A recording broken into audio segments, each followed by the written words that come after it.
Bom, eu queria fazer algumas perguntas.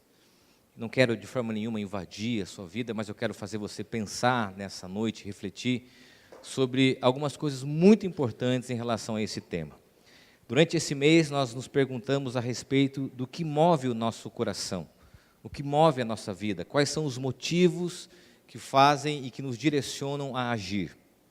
E hoje, especificamente, eu quero fazer uma pergunta relacionada à nossa vocação ou ao nosso trabalho. E a pergunta é: vocação ou trabalho? Para você entender essa pergunta, eu quero ampliar essa reflexão para algumas outras perguntas, ok? Vamos a outras perguntas para entender essa pergunta. É exatamente isso. O que você faz te realiza? O seu trabalho traz para você satisfação e a convicção do que o que você faz é o que Deus quer para você? O seu trabalho, ele é mais abençoador para a sua vida, para os seus relacionamentos, para as pessoas que estão à sua volta, ou o seu trabalho é algo que subtrai de você tudo aquilo que está à sua volta? Eu estou fazendo essa pergunta porque uma das grandes enfermidades da cultura atual é a relação com o trabalho. O nosso relacionamento com o trabalho. E é fato que amanhã, a grande maioria de nós vamos voltar a trabalhar. Então, aquilo que eu vou falar hoje, eu não quero ser imaturo, infantil e nem muito menos irresponsável, para que você chegue no trabalho amanhã e diga para o seu chefe: olha, o pastor da minha igreja falou, não quero fazer isso. Eu quero que você pense a respeito da sua relação com o seu trabalho e, principalmente, se esse seu trabalho tem a ver com a sua vocação, se isso tem a ver com a realização e significado da sua vida. Porque a compreensão da cultura em relação ao trabalho nos traz duas percepções. A primeira percepção, um grupo de pessoas olha para o trabalho como o centro da vida, como a esfera mais importante do ser humano. Nesse grupo de pessoas, o trabalho, consequentemente, toma a maior parte do tempo, porque todos os seus sonhos e os seus projetos passam pela sua realização profissional. Nessa categoria, a gente pode incluir aqui os workaholics, pessoas que abriram mão de tudo que tinham e se dedicam completamente ao trabalho. Pessoas que estão mergulhadas intensamente no trabalho e se definem a partir daquilo que fazem. Por isso que é muito comum a gente se perguntar, às vezes nas conversas, o seguinte: o que você faz? O que define hoje uma pessoa é aquilo que ela faz, o seu trabalho. Agora, essa compreensão de que o trabalho é a esfera mais importante da vida, ela faz com que eu e você, a gente não reflita sobre os prejuízos que isso causa. A gente precisa, de uma forma muito honesta, responsável, olhar para a nossa cultura e perceber que a nossa relação com esse tipo de comportamento está nos adoecendo. Agora, há um outro extremo, um segundo grupo, e as gerações mais jovens estão lidando com essa percepção de que enxergam no trabalho apenas um instrumento para se conseguir algo. E aqui é deixado de lado todo o esforço, toda a dedicação, e a gente percebe essas duas compreensões até sendo motivo de conflito entre as famílias. Porque para esse grupo de pessoas, o trabalho é enfado e cansaço. O trabalho é sempre enxergado na perspectiva do sacrifício e da rotina. Por exemplo, você está pensando o seguinte: nossa, amanhã eu vou ter que levantar, trabalhar, meu Deus, não aguento mais aquele ambiente de trabalho, eu não aguento mais o meu coordenador, o meu supervisor, eu não aguento mais aquela pessoa que trabalha do meu lado, eu não aguento mais, aquilo me faz mal, eu vou ter... Sempre o olhar do que o trabalho, e isso é histórico na construção do ser humano, é uma maldição. Enquanto esse grupo olha para o trabalho com esse enfado, o outro grupo tem que ficar constantemente vigiando, porque ele troca tudo para trabalhar. Ele acha que tudo é movido pelo trabalho.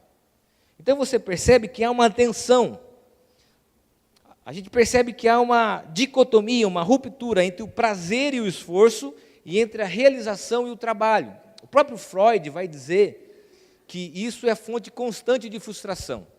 Trabalho é uma fonte constante de frustração, porque o sujeito sai da faculdade, a gente sai com um monte de sonhos, de projetos, de ideais, e quando a gente mergulha no trabalho, a gente começa a viver esse conflito. E esse conflito gera em nós frustração. Talvez aqui hoje muitas pessoas, nessa introdução que eu estou falando, se veem assim. Alguns realizados vão sair daqui amanhã, voltam a dar aula, professoras e professores animados, com 50 crianças dentro da sala de aula, não vê a hora que as crianças cheguem e digam, é isso que eu queria para a minha vida. Aqueles que já estão ali pulsando, fazendo um checklist no Google Keep das tarefas, já estão ali ansiosos para voltar, e há um grupo de pessoas que falam, meu Deus, amanhã o despertador vai tocar 6 horas, vou colocar na soneca 4, 5, 6 vezes, vou levantar e vou ter que trabalhar. Aquilo que você faz te realiza? Olha que interessante, em Eclesiastes, e aqui eu quero fazer uma reflexão bíblica com você, respondendo à nossa cultura, Eclesiastes capítulo 4, do versículo 4 ao versículo 12, você pode abrir a sua Bíblia, acompanhar pelo celular, pela projeção, diz o seguinte, e é importante a gente entender o contexto de Eclesiastes, estudar um pouco esse livro, e perceber o ensinamento que esse livro nos traz. Aparentemente, nos versículos iniciais, você vai notar uma honestidade de Salomão. A maioria dos pesquisadores atribuem Eclesiastes a Salomão. Salomão está no final da sua vida, uma idade avançada, e no final da sua vida ele faz uma reflexão sobre a sua própria história. E nessa reflexão sobre a sua própria história, ele fala dos seus erros e dos seus acertos. Mas ele faz isso de uma forma muito, muito honesta. O tema central de Eclesiastes, tido por alguns como um livro mais mal-humorado da Bíblia, é exatamente assim que alguns pesquisadores se referem, é olharmos para a realidade num mundo de fantasias. Eclesiastes faz-nos um convite, olharmos para a realidade num mundo de fantasias, essa é a mensagem do livro de Eclesiastes. Olha só o que Salomão, olhando para a sua caminhada de vida, com toda a sua experiência, nos ensinando sabedoria, o coalé, a sabedoria de Deus, olhando e nos aconselhando, diz o seguinte: também descobri porque as pessoas se esforçam tanto para ter sucesso no seu trabalho. É porque elas querem ser mais do que os outros. Mas tudo é ilusão. É tudo como correr atrás do vento. Dizem que só mesmo um louco chegaria ao ponto de cruzar os braços e passar fome até morrer. Pode ser, mas é melhor ter pouco numa das mãos com paz de espírito do que estar sempre com as 2 mãos cheias de trabalho, tentando pegar o vento. Descobri que na vida existe mais uma coisa que não vale a pena: o homem viver sozinho, sem amigos, sem filhos, sem irmãos, sempre trabalhando e nunca satisfeito com a riqueza que tem. Para que é que ele trabalha tanto, deixando de aproveitar as coisas boas da vida? Isso também é ilusão, é uma triste maneira de viver. É melhor haver 2 do que 1, porque 2 pessoas trabalhando juntas podem ganhar muito mais. Se uma delas cai, a outra ajuda a se levantar, mas se alguém está sozinho e cai, fica em má situação, porque não tem ninguém que o ajude a se levantar. Se faz frio, 2 podem dormir juntos e se esquentar, mas um sozinho, como é que vai se esquentar?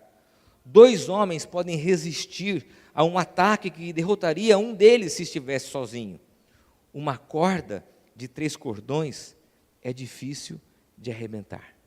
Há uma outra tradução que diz que uma corda de 3 dobras é difícil de arrebentar.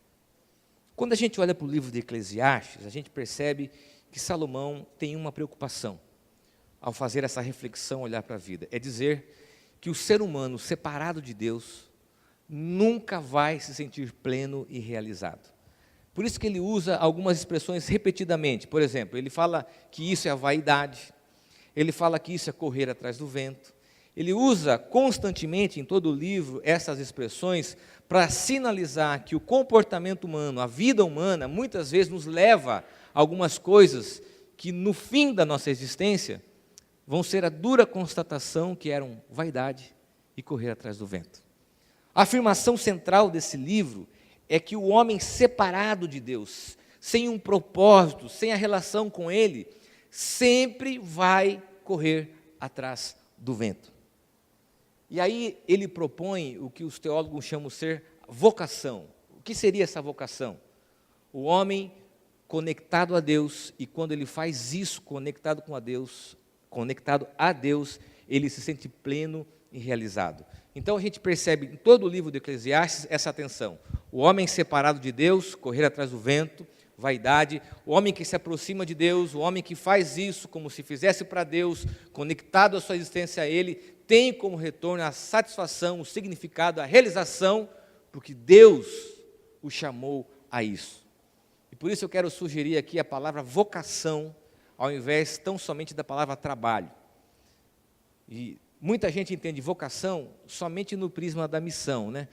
O vocacionado é aquele rapaz da igreja, aquela moça da igreja que teve um chamado missionário, um chamado pastoral. Vocação é mais do que isso. Eu quero definir brevemente para você o que é vocação. Vocação é o encontro das nossas habilidades, das nossas capacidades, das nossas qualidades com o propósito de Deus. Você entende isso? Vocação é aquilo que eu tenho como capacidade encontrando o propósito e a vontade de Deus. Por isso que falta para a gente, lá no colegial, quando a gente testou a vocação, como eu fui testado, para avaliar qual a aptidão vocacional das pessoas, uma pergunta básica. Olha, você tem habilidades, você tem qualidades para servir nessa área, mas nós precisamos inserir uma pergunta: qual o propósito disso? Por isso que nós temos hoje uma série de pessoas que foram testadas, foram avaliadas, cursaram a faculdade de acordo com as suas habilidades, terminaram a sua faculdade, fizeram uma pós-graduação e hoje atuam em outras áreas. Porque nunca foi feito a elas a seguinte pergunta: qual o propósito das suas qualidades, das suas habilidades? O para quê, o porquê de tudo isso? E a vocação nos responde justamente isso. É aquilo que eu sei fazer, e mesmo que nessa minha qualidade ou na minha capacidade algumas coisas não sejam ainda desenvolvidas, porque ninguém é perfeito, Deus usa também essa nossa incapacidade se movimentando para a qualidade. Deus, Ele se revela na nossa existência para que isso que eu tenho de qualidade redunde num propósito maior e num sentido para a nossa vida. Por isso, novamente, a pergunta: qual o propósito do seu trabalho? Qual o sentido do seu trabalho? A vocação responde isso. Quando nós nos encontramos com o propósito de Deus. Eclesiastes é um convite a vivermos próximos de Deus, constantemente nos perguntando a respeito daquilo que Deus quer para a minha vida, para a nossa vida, para aquelas pessoas que estão à nossa volta, que nós amamos. Nós não fazemos essa pergunta. Então a gente muda de área, muda de trabalho, a gente muda de sonhos e projetos, sem se perguntar se isso é ou não o propósito e a vontade de Deus para a nossa vida. O que eu tenho conversado com pessoas altamente capazes, habilidosas, pessoas que têm dons, talentos, mas que nunca se fizeram a seguinte pergunta: qual o propósito de Deus para a minha vida? Nunca se perguntaram a respeito disso. Qual é o resultado? Pessoas que não se sentem realizadas, pessoas que se sentem insatisfeitas, pessoas que se encontram fora daquilo que elas entendem como realização. E talvez alguns aqui, essa palavra tenha a ver com a realidade em que estão vivendo. A partir desse texto, eu quero fazer 3 considerações breves a respeito desse tema. E o convite a olharmos o trabalho como vocação, não apenas como trabalho. Então, para muita gente aqui que vive essa crise, os mais jovens, o convite é olharmos para o trabalho como vocação, ou seja, procurando o propósito de Deus, o sentido, esse encontro daquilo que eu tenho como habilidade, como talento, com o propósito de Deus para a minha existência. Ok? A primeira consideração é que, enquanto o trabalho traz insatisfação, a vocação traz paz de espírito. É interessante o fato de Salomão citar isso. Ele diz: mas é melhor ter pouco numa das mãos com paz de espírito, do que estar sempre com as duas mãos cheias de trabalho tentando pegar o vento. Se nós pegarmos a estrutura da narrativa do texto, a estrutura linguística, literária desse texto, nós vamos perceber que ele começa com um exemplo negativo de uma pessoa que trabalha motivado por vaidade. Essa pessoa, ela se vê diante da seguinte reflexão: olha, é mais importante você ter pouco nas mãos, mas com paz de espírito, do que ter muito trabalho e não se sentir realizado. O que ele quer dizer para nós? O que ele quer nos ensinar? Algumas perguntas também. O que você faz traz paz ao seu coração? Avalie os prejuízos emocionais do seu trabalho. E aqui eu vou tocar num Deus da cultura. Alguns vão ficar muito bravos, alguns vão receber cotoveladas das esposas, mas é o seguinte: eu tenho muita dificuldade de entender que um trabalho adoece pessoas. A gente precisa olhar para a nossa cultura e perceber que tem trabalhos que estão adoecendo, pessoas estão perdendo o cabelo, pessoas estão sendo expostas a assédio moral, pessoas estão vivenciando enfermidades emocionais como depressão, burnout, angústia, crise de ansiedade, e nós olhamos para isso como uma capacidade profissional.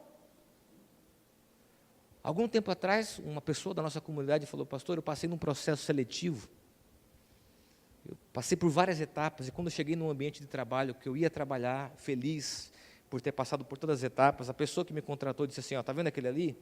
Acabou de voltar de uma licença de depressão, aquele ali está com crise de pânico, aquele ali está com um problema de pele, por causa de uma angústia, e foi nominando, e está vendo, essa aqui é a sua mesa, ou seja, você é o próximo a ficar doente.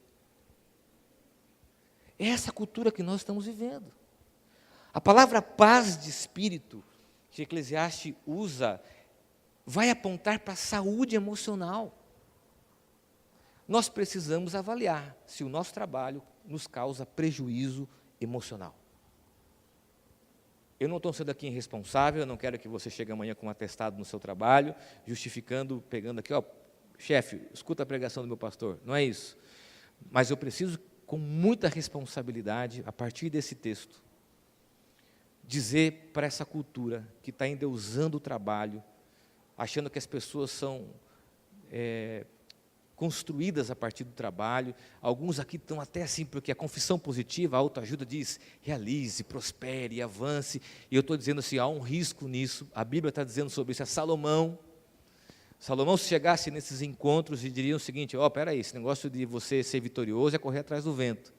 Ó, esse negócio de você achar o melhor, que Deus vai fazer para você prosperar, é vaidade. Se Salomão pudesse dizer isso para esse público, ele diria isso. Ele está nos avaliando, dizendo o seguinte: ó, você pode imaginar que o cara que não trabalha, ele é louco, mas é melhor ter pouco e ter paz, do que ter muito e estar doente. E talvez aqui muitas pessoas estão enfermas pelo trabalho. E a vocação nos faz um convite: ter paz de espírito. Avalie aquilo que você faz e os prejuízos emocionais do seu trabalho. É interessante porque a nossa comunidade tem muita gente aqui numa faixa etária de 25 a 40 anos, pessoas que estão bem-sucedidas nas suas áreas profissionais, e nessa idade já estão enfermas emocionalmente. Enfermas emocionalmente em virtude da pressão do trabalho, das dificuldades do trabalho.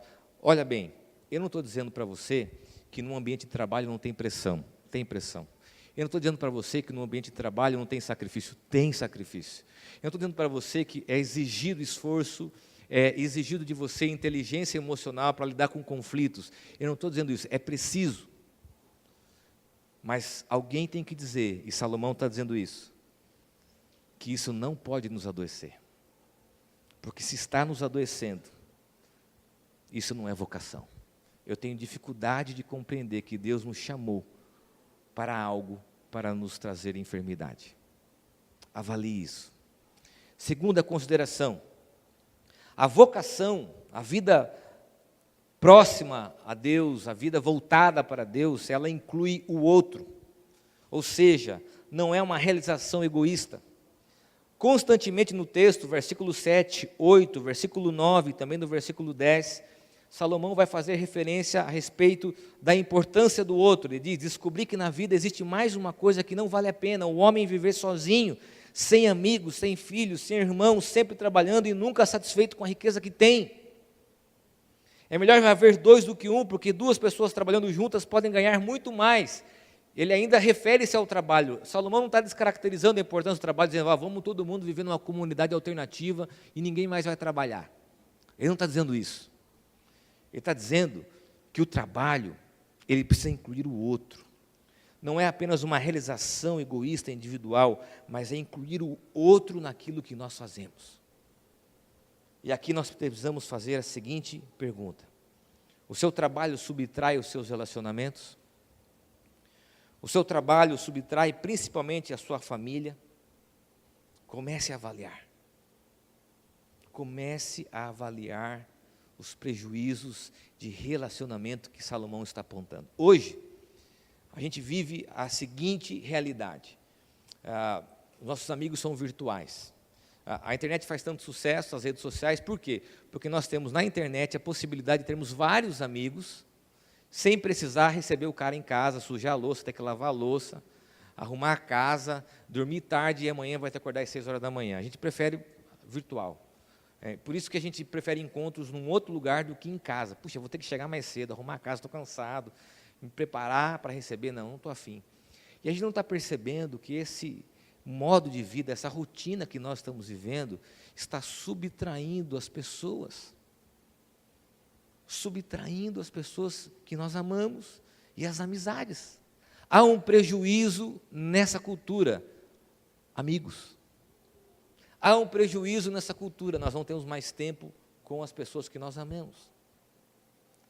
Há uns 2 anos e meio atrás, faz 2 anos e meio que eu estou em dedicação exclusiva, integral aqui na igreja.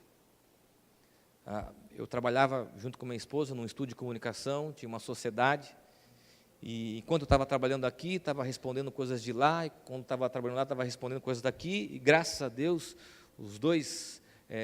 as duas áreas que eu estava envolvida começaram a crescer, a igreja cresceu, o trabalho também começou a prosperar, e eu me vi diante de alguns dilemas.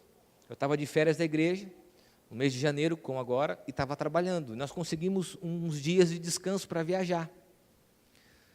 E quando nós fomos viajar, nós tivemos que fazer o seguinte, eu e a Aline: olha, você fica com as crianças de manhã, eu pego o notebook, vou procurar um café e vou trabalhar.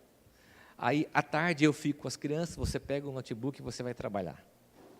E nós fizemos isso durante 2, 3 dias. Eu ficava com as crianças de manhã, a Aline era o financeiro, ia para lá.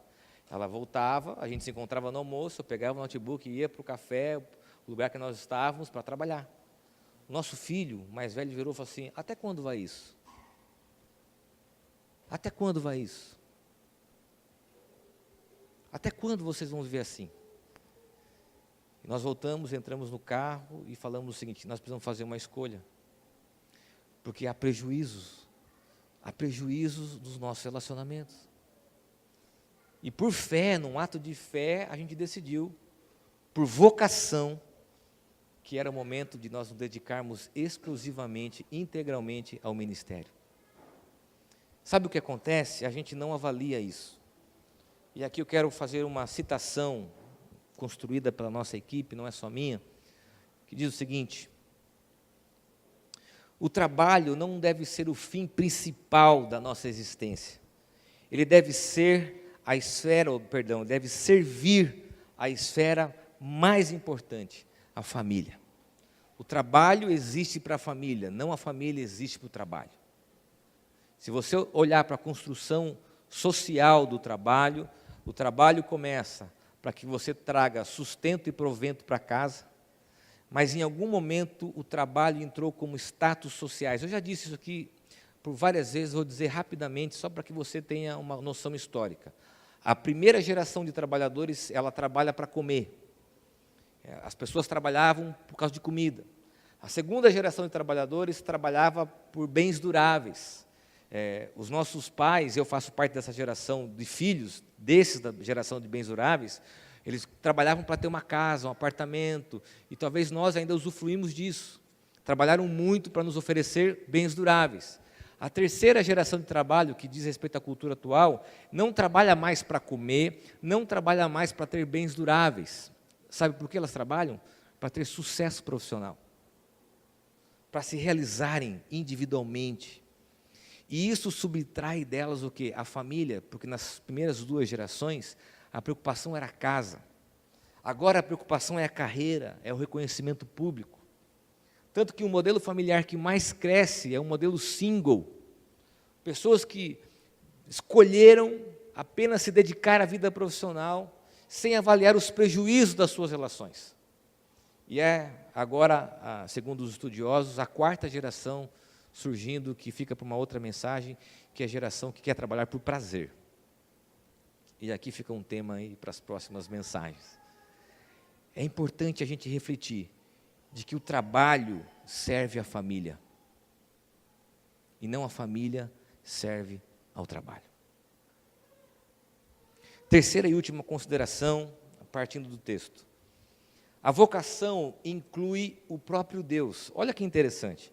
Talvez você já tenha ouvido essa mensagem e ouviu talvez um casamento, porque muitos pastores usam esse texto, principalmente o último versículo, para falar para casamento, mas na verdade o texto fala sobre trabalho. E no final ele diz o seguinte, ele vai dizer que uma corda de 3 cordões é difícil de arrebentar. É interessante porque se você olhar a estrutura e a forma que Salomão vem dizendo, primeiro ele fala da vaidade, do indivíduo que trabalha pensando na repercussão dos outros, depois ele vai falar daquele que não trabalha, mas daquele que tem pouco e tem paz, e aí ele vai falar da importância do outro, de incluir o outro, porque 2 é melhor juntos, não só pela questão do trabalho, mas a questão do apoio, do cuidado, da mutualidade, a família é importante por isso, porque ninguém vive sozinho, e no final parece que é uma contração, ele diz, olha, um cordão de 3 dobras não se rompe, o cordão de 3 dobras é difícil de arrebentar. Parece que ele está mudando de assunto. Porque ele estava falando de 1, falou de 2, e agora fala de 3. E segundo alguns estudiosos, quando ele se refere a um cordão de 3 dobras, ou de 3 partes, ele se refere à inclusão do próprio Deus. A terceira dobra seria o próprio Deus. Uma cordinha, vamos aqui atualizar essa referência, essa ilustração, sou eu.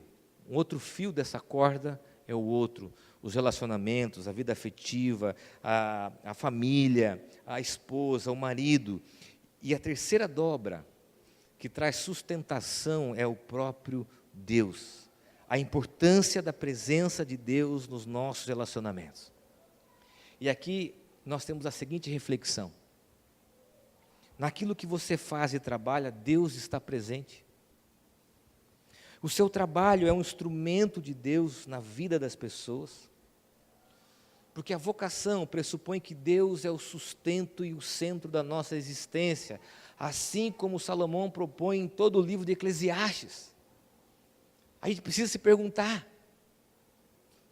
Interessante porque Salomão coloca o risco, dizendo assim, olha, o cordão de 3 dobras é importante porque é difícil de arrebentar. E eu conheço muitas pessoas que estão arrebentadas pelo trabalho, frustradas profissionalmente, perderam dinheiro, estão cansadas, exaustas. E que só o relacionamento também não ajuda, é preciso a terceira parte, ou a terceira dobra nesse cordão, para que juntos possam resistir aos dias difíceis. Por isso que a vocação inclui o próprio Deus na nossa visão a respeito do trabalho. Quero perguntar de uma forma muito honesta para você. Deus está presente como um tema, como presença e significado central da sua vida, do seu trabalho, naquilo que você faz? John Stott tem uma frase muito interessante que diz assim: lembremos que a nossa vocação inclui todas as coisas, é nelas que vamos servir e glorificar a Deus. O seu trabalho é um instrumento de Deus na vida das pessoas, porque a gente tem um ledo engano, achar que o nosso trabalho, que as nossas realizações são frutos tão somente daquilo que nós construímos. Não caia nessa cilada. porque é o próprio Deus e a sua bondade, a sua misericórdia que nos possibilita ter e fazer aquilo que fazemos. Por isso a pergunta: naquilo que você faz e trabalha, Deus está presente? O trabalho, biblicamente, é um instrumento de dignidade, é um instrumento de representação. Deus não está nos convidando a abandonarmos o trabalho, mas está nos convidando, a partir de Salomão, a repensarmos a nossa compreensão sobre o trabalho e escolhemos a vocação de Deus. Deus está chamando aqui homens e mulheres vocacionados no trabalho, ou seja, pessoas que encontraram as suas habilidades com um propósito, com um sentido de vida, estão convictas daquilo que elas fazem, glorificam a Deus e que Deus está presente ali, aonde ela trabalha. E ela pode ser o sinal do reino, o sinal da graça, o sinal do amor de Deus, pode ser missional, a ideia de que ali ele está fazendo missão, porque missão é ser missionário aonde você está, o missional é ser missionário aonde você está, e compreender que Deus pode usar você no seu trabalho. Isso muda até o nosso humor em relação ao trabalho amanhã, quando você chegar para trabalhar e compreender que Deus está ali com você. Muda a sua relação com a honestidade, muda a sua relação com as pessoas, muda a sua relação em relação à dedicação, por compreender que Deus deve estar incluído naquilo que nós fazemos, como centro, não como periferia, mas como centro. Quero terminar essa mensagem citando uma frase do Tim Keller, não está na projeção, que diz assim: o Evangelho de Jesus nos livra da pressão implacável, da autoafirmação e de sustentar nossa identidade pelo trabalho. Quando nós olhamos para Jesus, e nós sempre terminamos a mensagem olhando para Jesus, a gente percebe que só a partir dele, a graça, o amor, o Evangelho da verdade, que sabe quem nós somos, é que nos convida a vivermos uma vida verdadeira. E se esse Evangelho nos convida a vivermos uma vida verdadeira, nós também precisamos ter uma relação com o trabalho verdadeira e honesta. Amanhã, eu não quero que você peça demissão. Não quero isso. Alguns aqui, que talvez estão tendo dificuldades, crises vocacionais, talvez mais do que afinar as suas aptidões, é encontrar o propósito disso. Avaliar os prejuízos do seu trabalho. Pastor, eu tenho tanta dívida, tantas coisas para pagar, eu tenho que... Mas espera aí, vale a pena adoecer por isso? Será que Deus quer que você esteja onde você está? E se você está aonde você está, por que não colocar Deus no centro? Até para que o ambiente de trabalho mude. E dizer assim, puxa, naquilo que eu trabalho eu também posso servir a Deus. Naquilo que eu faço eu também posso servir a Deus. Porque a cultura atual, a secularização diz o seguinte, e é muito comum, eu já trabalhei fora e eu já sentei com pessoas que falam, pastor, negócio é negócio, igreja é igreja. Espera aí. Como assim? Não, pastor, não dá para misturar as coisas. Mas o Evangelho é o Evangelho todo, para o homem todo, que alcança toda a nossa vida. E Deus deve estar presente em todas as esferas daquilo que nós somos e fazemos. Inclusive no nosso trabalho. Porque se Ele não estiver lá e Ele não for o centro, o seu trabalho vai ser cansaço, estresse, enfermidade, e esse seu trabalho não vai ser vocação, porque a vocação é a encontro daquilo que nós podemos fazer com o propósito e a vontade de Deus em Jesus. Quero convidar você a fechar os teus olhos. Nós estamos começando o ano, terminando o primeiro mês. E muitos aqui estão vivendo essa crise de trabalho, se viaja, se não viaja, se muda de emprego, não muda de emprego, se arruma um emprego, os pais estão lá na orelha, tem que trabalhar, a família, o marido, aqueles conflitos em torno sempre do trabalho. Por que não compreender a importância da seguinte pergunta: o que Deus quer de mim? Antes de nós avaliarmos o que eu posso fazer, avaliarmos a pergunta: o que Deus tem como propósito para a minha vida? Falta-nos isso.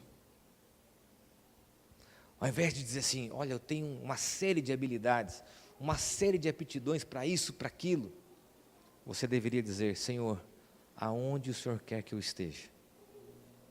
Aonde? Qual é o propósito que o Senhor tem através da minha vida? Qual o propósito? Quando eu tinha 18 para 19 anos, estava trabalhando em São Paulo. Deus falou no meu coração que pulsou de ser pastor. Eu falei assim, imagina, eu já tinha vontade, mas eu via isso como um enfado, como uma dificuldade. E eu procurei meu pastor e falei assim, olha, eu quero ser pastor, mas eu não quero pregar. Eu não quero falar porque eu morro de vergonha de falar em público. Aliás, para mim é uma dificuldade muito grande falar em público. Parece que para alguns não é, mas é um enfrentamento. Para mim, todas as vezes que eu tenho que subir e falar em público, eu tenho que fazer um mindset aqui, me preparar para fazer um bloqueio dessa preocupação. Mas Deus me chamou para isso, e eu tenho convicção de que Deus tem como propósito para a minha vida, para a vida da minha família, para a vida dos meus filhos, aquilo que eu faço hoje. E essa deve ser a nossa procura, propósito de Deus para a nossa vida. Senhor, algumas pessoas aqui em dúvidas em relação ao seu trabalho, algumas pessoas aqui em crise vocacional, pessoas em crises financeiras, pessoas que estão enfermas pelo trabalho, pessoas que são apaixonadas pelo trabalho e são workaholics e não estão percebendo isso, que não avaliam seus prejuízos.